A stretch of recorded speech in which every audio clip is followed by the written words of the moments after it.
az úgynevezett fürdőszoba éneklés. Egyébként az egyik legfelszabadítóbb időtöltés. Tengernyi, hegyomlásnyi vízhang, a folyamatosan zúgó víz, és sehol egy kritikus, aki azt mondaná, hogy a fejünkben levő előadás nem volt tökéletes minden részletében.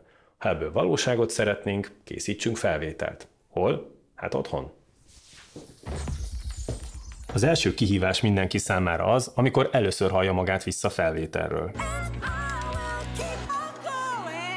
Ez teljesen normális, ne hagyjátok, hogy a kedveteket szegje. Idővel, sok gyakorlással meg fogjátok majd szokni. Ebben a videóban nem csak elmondom, hanem meg is mutatom azt, hogy az otthoni stúdiózás, a házi zenélés az mennyire pofon egyszerű és mennyire szórakoztató dolog tud lenni. Ennek az apropója pedig az, hogy az Arturia cég új Minifuse hangkártyái pont azokat célozzák, akik most szeretnének ezzel az egésszel megismerkedni. A terv ez.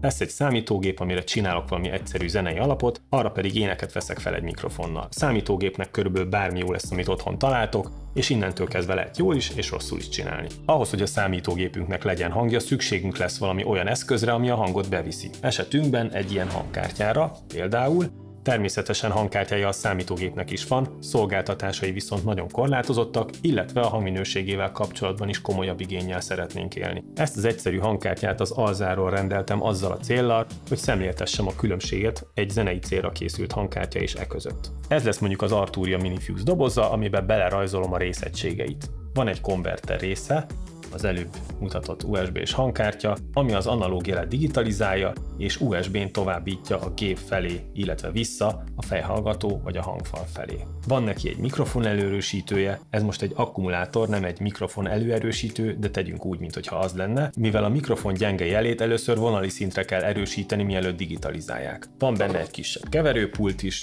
nem pont ilyen, most csak a funkcióját tekintve mutatom. Akkor van benne egy fejhallgató erősítő is. Oké, ez 4 fejhallgató erősítő, de most csináljunk úgy, mintha ez egy lenne, és van egy hangerő szabályzó is, amivel a fejhallgató, vagy a monitor hangfal, vagy a kettőnek külön-külön a hangerejét tudjuk szabályozni. Természetesen további részegységek is előfordulhatnak, mint például a MIDI csatlakozó, de ezek a mi szempontunkból most nem érdekesek. Na lássuk, hogy akkor együtt ez hogy és miért így működik. Zenei kalandozásunkhoz először szükségünk lesz egy jó fejhallgatóra, és egy megbízható pár monitor hangfalra. Amíg csak lejátszok zenét, vagy virtuális hangszereket és virtuális effekteket hallgatok, addig a hangkártyának tulajdonképpen csak a konvertereire és a hangerő szabályzójára van szükségem. Amikor azonban éneket vagy hangszert kell fölvenni, na ott jelentősen elkezdenek bonyolódni a dolgok. Ugyancsak a kísérlet kedvéért az Alzáról rendeltem még egy ilyen típusú mikrofont is, amihez még hangkártya se kell, az ember simán csak a hozzávaló kábellel beledugja a számítógépének a hangbemenetébe. Ennek állványa, szivacsa, popfiltere, kosara, mindene van. De vajon kiszolgálja a zenei céljainkat? Itt egy dobalap most, amire felveszem, ahogy számolok. 1, 2, 3, 4, 1, 2, 3, 4. Hallgassuk ezt most vissza, elnémítom az alapot. 1, 2, 3, 4. 1, 2, 3, 4.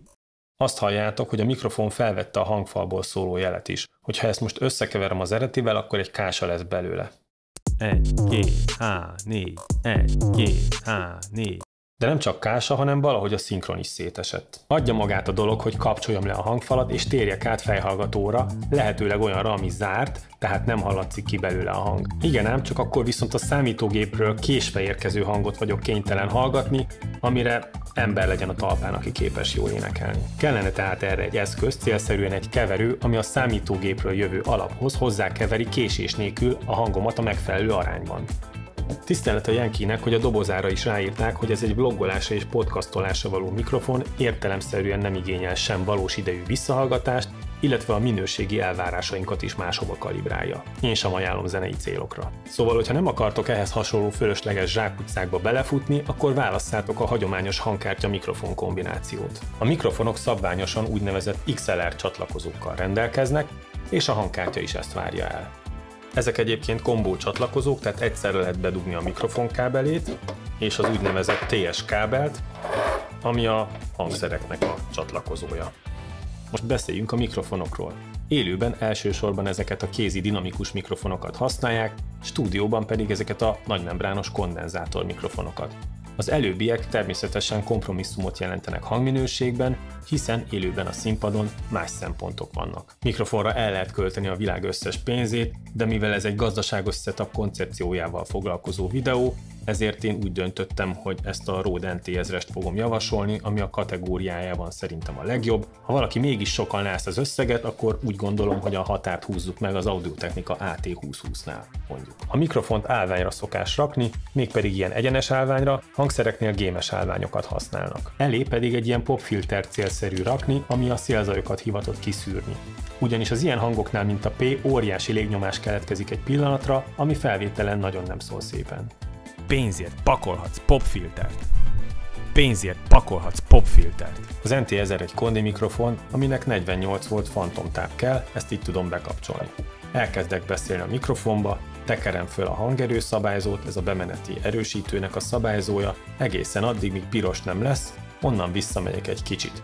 Nem akarom, hogy a felvétel túl halk legyen, tehát hogy sok legyen benne a zaj, és azt is szeretném elkerülni, hogy betorzuljon, mert azzal utólag sajnos nem lehet semmit se csinálni. Ha ennél pontosabb visszajelzésre van szükség, akkor a hangkártya kezelő szoftvere adhat segítséget. Itt, ahogy tekerem föl, igyekszem megcélozni a -12 decibeles csúcsot. A mikrofont beállítottam, most már csak a fülembe érkező hangot kell rendezni. Először is rendes hangkártyákon van a hangfalnak és a fülhallgatónak dedikált hangerő szabályzója, ráadásul itt milyen cuki, ez még világít is ilyen szép kéken. Egyébként, ha valakit érdekel, vannak ezek az olcsóbb, egyszerűbb USB mikrofonok, amikbe tulajdonképpen beleépítenek egy egyszerűbb hangkártyát, de őket sem javaslom erre a célra, ugyanis nincsen monitor hangfal kimenetük. Na most itt a lényeg, a hangkártyákon van egy úgynevezett Direct Monitoring gomb, ez hivatott kiküszöbölni azt a fajta késést, amit az előbb is meséltem, nevesen nem utaztatja meg a hangot a számítógépen keresztül, hanem közvetlenül a kis beépített keverője segítségével ad egy gyors keverést az alapból és a saját hangunkból. A megoldás hátránya az, hogy nem tudjuk valós időben effektezni a hangunkat, hanem mindig egy nyers natúr hangot kapunk a fülhallgatónkban. Ami persze sokkal fontosabb, mint hogyha késleltetett hangot kellene visszahallgatnunk. Vannak drágább hangkártyák, amik képesek valós időben effektet is pakolni a hangunkra, azonban ezektől most tekintsünk el, mert drágább eszközökről van szó, és a kezdeti örömködéshez meg az egésznek a megtanulásához bőven elég lesz az, amit ez a hangkártya tud. A módszer tehát az, hogy nyers hangot hallok a fülesben, nyers hangot veszek föl, és majd a keverés fázisában fogok neki hangszínt, effektet, meg karaktert adni. A pontos énekléshez még az is nagyon fontos, hogy egy helyes arányt kapjunk magunkból és az alapból. Hogyha az alap túl halk, akkor nem tudjuk, hogy hova éneklünk, ha pedig a mi hangunk túl halk, akkor pedig nem fogjuk tudni, hogy pontosan mit csinálunk. Erre való az előlapon ez a Direct Monitor Mix gomb. Ezen a végén csak a zenei alapot halljuk, a másik végén pedig csak magunkat halljuk és semmit a zenei alapból. A kettő között pedig ezek aránya. Ez a funkció a kistesó Minifuse 1-en sajnos nem szerepel, de ez ebben az árkategóriában sajnos szinte minden hangkártyáról hiányzik, még a legnépszerűbbekről is. Megpróbálom megfejteni, mi jó lehet ezekben a Minifuse-okban. Az áruk ugye a konkurens Focusrite Scarletteké, de szolgáltatásban és kezelhetőségben próbálnak azokkal versenyezni. Az egyik az előbb említett Monitor Mix arány szabályzó, de a hátulján találunk még egy érdekességet, egy USB hubot. Ide például MIDI billentyűzetet vagy USB kulcsot csatlakoztathatunk maximum 250 mAh fogyasztásig. Nagyon hasznos ez mobil zenéléshez és egyáltalán olyan időkben, amikor egyre inkább gyakorlattá válik az, hogy a számítógépekről rendre lehagyják az USB és egyéb fontos csatlakozókat. Az installálás pofon egyszerű, hogyha hozzákapcsolom a géphez a hangkártyát, feljön egy USB meghajtó, ami elvisz bennünket a megfelelő helyre a driverekért és a szoftverekért. Ami tényleg kivételesen erős, az a hozzáadott szoftvercsomag. Ezzel kapcsolatban szokott komoly hiányérzetünk lenni, főleg a szoftverhangszerek terén, és hát ebben erősít komolyan az Arturia, ami nekik gondolom nem okozott nehézséget, mint hogy ebben a tekintetben a világon az élvonalba tartoznak. Így aztán nem volt nehéz belerakni például az Analog Lab intro változatát, ami a legjobb vintage szintetizátorok hangszíneiből ad egy bőséges, 500 hangszínből álló választékot. A szokásos Ableton Live Lite zenei szoftverrel 8 hangszer és 8 audiosáv limitációja mellett azonnal elkezdhetünk a felvételkészítéssel örömködni. A korszellemhez igazodva a mikrofon és hangszerek hangjának utólagos színezésére és formázására a legendás Neve 1073-as előerősítő és hangszínszabályzó szoftveres mását adják. A számítógépen belüli zenélés egysíkúságát nagyon jól oldja az, ha egyes szólamokat és sávokat más-más karakterrel tudunk felruházni. Emellé kapunk még jó néhány minőségi effektet. A zengető a Plate 140 egy vintage modell. A Tape 201 a világhírű szalagos vízhang szoftveres megvalósítása, a Jun 6-ról pedig ki se találnátok melyik híres Roland szinti kórus effektje. Azért hiányérzetem itt is van. A hangszín nagyon a szintetikus vonalra támaszkodik, oké, hogy nagyon királyak, de akkor is. A vevő kap egy splice kontó elérést 3 hónapra, innen lehet letölteni hangszíneket, mintákat és egy Autotune Unlimited demót, ami egy intonációjavító szoftver. Ez 3 hónapig működik, ennyi időnk van megtanulni pontosan énekelni. Mivel az Arturia nem akarja cserben hagyni a gitárosokat sem, egy komplett erősítő láda effekt szimuláció megoldást kínál a Guitar-Rig 6 LE szoftverrel. Most pedig következzen egy real world teszt. A hozzávaló Ableton Live Lite szoftverrel készítettem egy alapot, és arra voltam kíváncsi, hogy ezzel a teljesen alap hozzáadott szoftverrel meddig lehet elszaladni. Elindítás után beállítom a Minifuse-t hangkártyának, és engedélyezem a kibemeneti csatornáit is. A késés legyen 128 minta.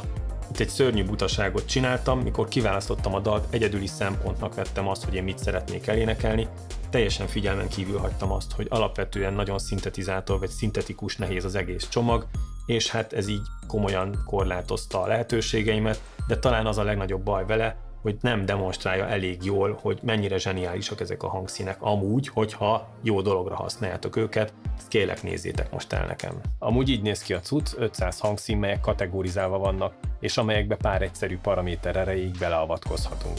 Akinek tetszik a szoftver és megteheti, mindenképp vegye meg a teljes változatot, mert hihetetlen módon kibővülnek a lehetőségei. Az alaphoz tehát ezeket a hangszíneket használtam, illetve a Splice kontóról kerestem mindenféle egyéb hangszíneket, főleg dobokat, igaz, az Ableton Live-ban is voltak dob hangszínek. A Splice-ról amúgy nagyon jó véleményem van, kár, hogy csak a produkció legvégén jöttem rá, hogy kellene használni helyesen ezt a szolgáltatást. Kell egy metronóm, kell egy újabb audiósáv, kijelölöm a bemeneteket, és kikapcsolom a szoftver monitort, mert a hangkártya saját monitorrendszerét használom. Akkor felvétel indul. Hey you, are you in there? I'm stuck inside you. Ooh. We could use one another, another like you. Ooh. You'll be mine, passerby.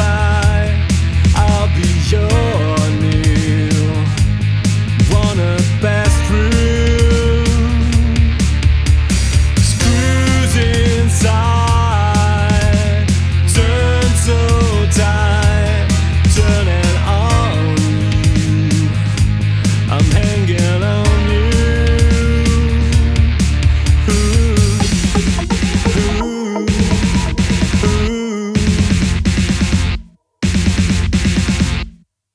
Végül pedig az általános minőségről. A kivitelezés szerintem példás, nagyszerű a fémház, jól néz ki. Ha nem akarod, hogy a hangkártyái legyen a főszerep az asztalon, akkor a fekete vagy a fehér tök jól beleolvad a környezetbe. A gombok ellenállása viszonylag nagy, ami azért jó ezeknél a függőleges előlapos hangkártyáknál, mert nem lehet könnyen véletlenül elcsavarni őket. A génszabályzó folyamatos, tehát nem arretál, így a két oldalt egyformára beállítani nem nagy öröm vele. Sztereó hangszer felvétele egy kicsit körülményes, de hiba lenne ezt számon kérnem, mert ebben a kategóriában gyakorlatilag ezt semmi nem tudja. A hangja professzionális, PC-vel, Mac-kel, iOS-szel és Androiddal simán működik, mindennel kompatibilis. A specifikációkat mérve arra számítottam, hogy körülbelül a Focusrite Scarlett 3. generációs kártyák színvonalát fogják majd hozni. Itt kellemesen csalódtam, mert a fejhallgató kimenetnek a teljesítménye többszöröse volt a Scarlettének, ami azt jelenti, hogy sokkal tisztábban és erősebben szól, illetve elboldogul nagyobb impedanciájú fejhallgatóknak a meghajtásával is. A mikrofonbemenet maximálisan 56 decibel tud erősíteni, ami azt jelenti, hogy főleg kondenzátor mikrofonokkal alkot jó párost. A dinamikus mikrofonokkal általában ezek az olcsó hangkártyák nem nagyon vannak megbékélve. Kimenetek úgynevezett szimmetrikus monó kimenetek. Ilyen esetben 2 jel és egy föld szolgál a jel továbbítására. Monitor hangfalat tehát úgy csatlakoztatunk hozzá, hogy a kártyába egy ilyen TRS jacket dugunk. A hangfalban meg olyat, ami azon van. Ez leginkább XLR papa, de van, amin ugyanúgy van TRS jack is. Ha a hangfalnak csak RCA bemenete van, az nem túl szerencsés. A bemenet lehet szimmetrikus is, de a szintetizátoroknak leginkább ilyen TS aszimmetrikus kimenete van. Senkit se tévesszem meg, mind a 2 monó, de az egyik aszimmetrikus, a másik szimmetrikus. A miérteket most ebben a videóban nem tárgyalom. A csatlakozója a kornak megfelelően USB-C, de teljesen kompatibilis az USB 2-es szabvánnyal, és bus powered is, ami azt jelenti, hogy nem kell neki külön tápegység ahhoz, hogy működjön. Mindent egybevetve úgy gondolom, hogy 2001-ben legalábbis ebben a kategóriában minden érv a minifuse-ok mellett szól. Köszönöm, hogy velem voltatok, és remélem, hogy hamarosan találkozunk. Sziasztok!